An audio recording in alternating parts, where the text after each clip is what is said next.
കളവുമായിട്ടൊരു ജാഥ. എല്ലാ ദിവസവും രാവിലെ എഴുന്നേറ്റ ഉടനെ തന്നെ കളവാണ്. ആ കളവിന് പിന്നീട് ഞങ്ങൾ മറുപടി പറയുമ്പോഴും പിന്നെ മിണ്ടൂല, പിന്നെ വർത്താനവുമില്ല. ഇങ്ങനെ ഒരു നുണജാഥ വന്നുകൊണ്ടിരിക്കുന്നുണ്ട്. ആ നുണജാഥയോട് ഞാൻ ചോദിക്കണം, അവർ പറയുന്ന മുദ്രാവാക്യം കേരളത്തെ വീണ്ടെടുക്കും എന്നാണ്. എന്താ വീണ്ടെടുക്കേണ്ടത്? 2016 മുമ്പിലേക്ക് കേരളത്തെ കൊണ്ടുപോകുമെന്ന് പറഞ്ഞാൽ പിന്നെ അതിൻ്റെ അകത്ത് എന്തില്ല? നാഷണൽ ഹൈവേ ഇല്ല. നാഷണൽ ഹൈവേ വേണ്ടെന്ന് പറഞ്ഞവരില്ലേ UDF. ഞങ്ങൾക്ക് 1 ഇഞ്ച് ഭൂമി ഏറ്റെടുക്കാനാവില്ല, നാഷണൽ ഹൈവേ കേരളത്തിന് വേണ്ട എന്ന് പറഞ്ഞവരാണ് UDF. മുഖ്യമന്ത്രിയായിരുന്ന ഉമ്മൻചാണ്ടി ആ ഫയലും ഓഫീസും എല്ലാം ഇവിടുന്ന് കെട്ടി നേരെ പാർലമെന്റ് അവിടത്തേക്ക് ഡൽഹിയിലേക്ക് പോയതാ. നിങ്ങൾ വീണ്ടെടുക്കുന്നതിൻ്റെ ഭാഗമായിട്ട് ഇപ്പോൾ ഉള്ള നാഷണൽ ഹൈവേ ഈ കേരളത്തിൻ്റെ ഭാവിയിലെ ഏറ്റവും പ്രധാനപ്പെട്ട ഒരു പശ്ചാത്തല സൗകര്യമാണെന്ന് എല്ലാവരും സമ്മതിക്കുന്ന ഈ നാഷണൽ ഹൈവേ വേണ്ടെന്ന് വെക്കാൻ നിങ്ങൾക്കാവുമോ? നിങ്ങൾ വേണ്ടെന്ന് വെച്ചാൽ അതില്ലാതാവുമോ? നിങ്ങൾ എന്ത് വീണ്ടെടുക്കുന്ന? KL പദ്ധതി വേണ്ട എന്ന് നിങ്ങൾ പറഞ്ഞു. ഞങ്ങൾ KL പദ്ധതി ഉണ്ടാക്കി. ഇപ്പോഴും ഗ്യാസ് പട്ടണങ്ങളിൽ കൊടുക്കാൻ പോവാണ്, തുടങ്ങി. വേണ്ട പറയോ? വേണ്ടെന്ന് പറയാൻ പറ്റുമോ? വീണ്ടെടുക്കുമോ? 2016 നിങ്ങൾ പോകുമോ? കൂടംകുളത്ത് വരുന്ന വൈദ്യുതി ലൈൻ ഇവിടെ വലിക്കാൻ പറ്റില്ല, കാരണം ഭൂമി ഏറ്റെടുക്കാൻ പറ്റില്ല. അവിടെ ലീഗുകാർ ഉൾപ്പെടെയുള്ള സമരം നടത്തിയപ്പോൾ അതും വേണ്ട. നിങ്ങൾ ഇനി വേണ്ട പറയോ? ഒന്നല്ലോ ലൈൻ. മലയോര ഹൈവേ വേണ്ട പറയോ? തീരദേശ ഹൈവേ വേണ്ട പറയോ? നിങ്ങൾ പറഞ്ഞു ഈ മലയോര മേഖലയിലേക്കുള്ള തുരങ്കപ്പാത, അതോ പറഞ്ഞാൽ വയനാട്ടിലേക്ക്. അപ്പോൾ നിങ്ങൾ പറഞ്ഞു വേണ്ട, പാരിസ്ഥിതിക പ്രശ്നം വരുമെന്നാണ് VD സതീശൻ്റെ കണ്ടെത്തൽ. ഞങ്ങൾ പറഞ്ഞു വേണം. അതിനടിസ്ഥാനപ്പെട്ട് 2134 കോടി രൂപ ചെലവാക്കി തുരങ്കപ്പാത ഉണ്ടാകുകയാണ്. ഈ കേരളം ഒരു പുതിയ തലത്തിലേക്കാണ് വികസനം കൈകാര്യം ചെയ്തത്. കേന്ദ്ര ഗവൺമെൻറ് നമുക്കൊന്നും തരികയും ചെയ്യില്ല, കേരളത്തിൻ്റെ കയ്യിലാണെങ്കിൽ അത്ര പണവുമില്ല. അപ്പോൾ ഇതിൻ്റെ ഇടയിൽ നമുക്ക് എങ്ങനെയാണ് വികസിക്കുക എന്നുള്ള പ്രശ്നം ചർച്ച ചെയ്തപ്പോൾ ഞങ്ങൾ തീരുമാനിച്ചു, ഒറ്റ വഴിയേ ഉള്ളൂ, പുതിയ ഒരു ഏജൻസി ഉള്ളതിനെ തന്നെ ഫലപ്രദമായി ഉപയോഗിച്ച് ഭാവനാപൂർവം കൈകാര്യം ചെയ്യണം. അത് കേരളത്തിൻ്റെ പ്രത്യേകതയാണ്. അങ്ങനെ കൈകാര്യം ചെയ്ത പ്രസ്ഥാനത്തിൻ്റെ പേര് നിങ്ങൾക്കെല്ലാം അറിയാം. ഏതാ പറഞ്ഞു?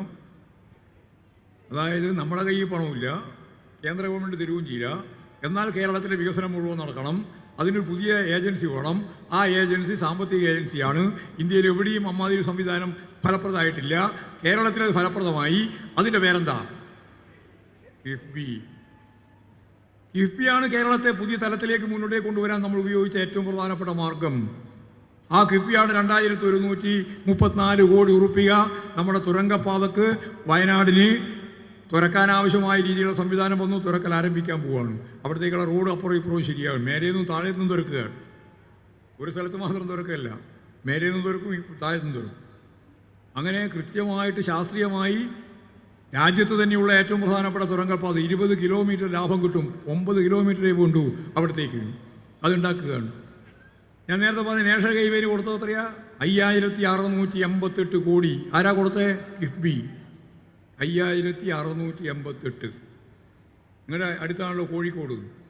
കോഴിക്കോട് പട്ടണത്തിൽ ഏറ്റവും ശ്രദ്ധേയമായ ഒരു ആധുനിക ശാസ്ത്ര സാങ്കേതിക വിദ്യ ഉപയോഗിച്ചുകൊണ്ട് അവയവ മാറ്റ ശസ്ത്രക്രിയ ലോകത്ത് 3ാമത്തത്, ഇന്ത്യയിൽ 1ാമത്തത്. നമ്മളിപ്പോൾ തറക്കല്ലിട്ടു. എത്രയാ? 612 കോടി. ആരാ കൊടുത്തേ? കിഫ്ബി.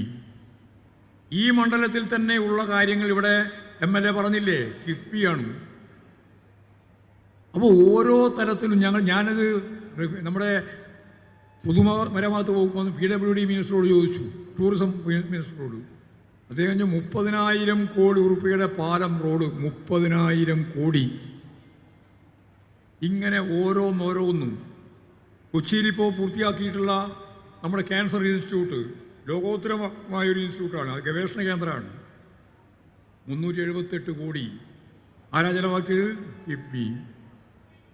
ഈ കിഫ്ബി കേരളത്തെ ആകെ പുതുക്കി ഒരു പുതിയ സൗന്ദര്യമുള്ള സുന്ദരിയായ കേരളമാക്കി കേരളത്തെ മാറ്റിയിട്ടുണ്ട്.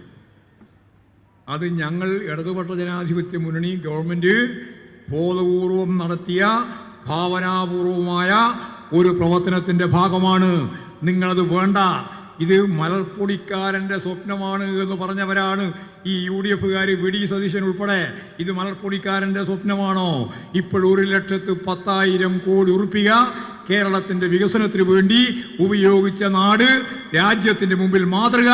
അതാണ് കേരളം, അതാണ് കേരളത്തിൻ്റെ പ്രത്യേകത. അത് നമ്മൾ മനസ്സിലാക്കണം.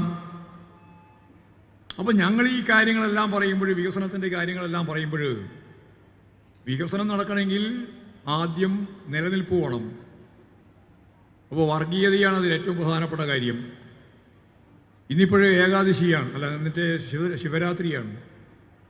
ശിവരാത്രിക്ക് പ്രത്യേകിച്ച് സ്ത്രീകളെല്ലാം ശിവരാത്രിയുടെ ഭാഗമായിട്ടുള്ള ഒരുപാട് പരിപാടികളിലാണ്. ഞാനൊരു കാര്യം നിങ്ങളോട് പറയാം, വർഗീയതക്കെതിരായ അതിശക്തിയായ പോരാട്ടം നടത്താതെ ഈ കേരളത്തിന് കേരളമായിട്ട് നിൽക്കാനാവില്ല. പഴയ കേരളം എന്ന് പറയുന്നത് ഭ്രാന്താലയം എന്ന് വിവേകാനന്ദൻ പറഞ്ഞ കേരളം. മനുഷ്യജീവികളെപ്പോലെ ജീവിക്കാനാവാത്ത കാലം, കൂട്ടുകൂടായ്മയും തീണ്ടിക്കൂടായ്മയും കൊണ്ട് മനുഷ്യനാവാനാവാത്ത കാലം, അടിമതുല്യമായ ജീവിതം നയിച്ച കാലം. ആ കാലത്തെ പറ്റിയാണ് നമ്മൾ ഓർക്കേണ്ടത്. അതിൽ നിന്നാണ് മനുഷ്യത്വപരമായ ഒരു സമൂഹം രൂപപ്പെട്ടത്. ശ്രീനാരായണ ഗുരുവും അയ്യങ്കാളിയും അതുപോലെ തന്നെ വാഗ്ഭടാനന്ദൻ ഉൾപ്പെടെയുള്ളവർ നടത്തിയ ഉജ്ജ്വലമായ ഒരു പോരാട്ടത്തിലൂടെയാണ് ഒരു ആശയ പ്രപഞ്ചം സൃഷ്ടിച്ചത്. അവിടെയാണ് മാനവികത, അവിടെയാണ് മനുഷ്യത്വം, അവിടെയാണ് ലോക സാഹോദര്യത്തെ പറ്റിയുള്ള കൃത്യമായ നമ്മുടെ കാഴ്ചപ്പാട്. അതാണ് മതനിരപേക്ഷത, ഫെഡറൽ സംവിധാനം. ഇതിൻ്റെ എല്ലാം മനസ്സുള്ള ഒരു ജനതയാണ് ഇന്ന് ഇന്ത്യയിൽ ഏറ്റവും ഫലപ്രദമായ ഒരു കേന്ദ്രം എന്ന രീതിയിൽ കേരളം നിലകൊള്ളുന്നത്. അതിനെ തകർക്കാനാണ് വർഗീയവാദികൾ, RSS, BJP, സംഘപരിവാർ വിഭാഗം അവരെ നിർമ്മിതിയോടെ നമ്മളെ തകർക്കാൻ വേണ്ടി ശ്രമിക്കുകയാണ്. അതിൻ്റെ ഒപ്പം ചേർന്നുകൊണ്ട് തന്നെയാണ് ജമാഅത്തെ ഇസ്ലാമി ഉൾപ്പെടെയുള്ള ന്യൂനപക്ഷ വർഗീയവാദികൾ. ഇതിനെല്ലാം കോർഡിനേറ്റ് ചെയ്യുന്ന കോർഡിനേറ്ററാണ് വി ഡി സതീശൻ എന്ന പ്രതിപക്ഷ നേതാവ്, വരുന്ന ജാതിയുടെ നേതാവ്. ഞങ്ങളത് കൃത്യമായിട്ട് ഈ ജാതിയിൽ പറഞ്ഞിട്ടുണ്ട്. ആരൊക്കെയാ? കോൺഗ്രസ്, ലീഗ്, BJP, ജമാഅത്തെ ഇസ്ലാമി.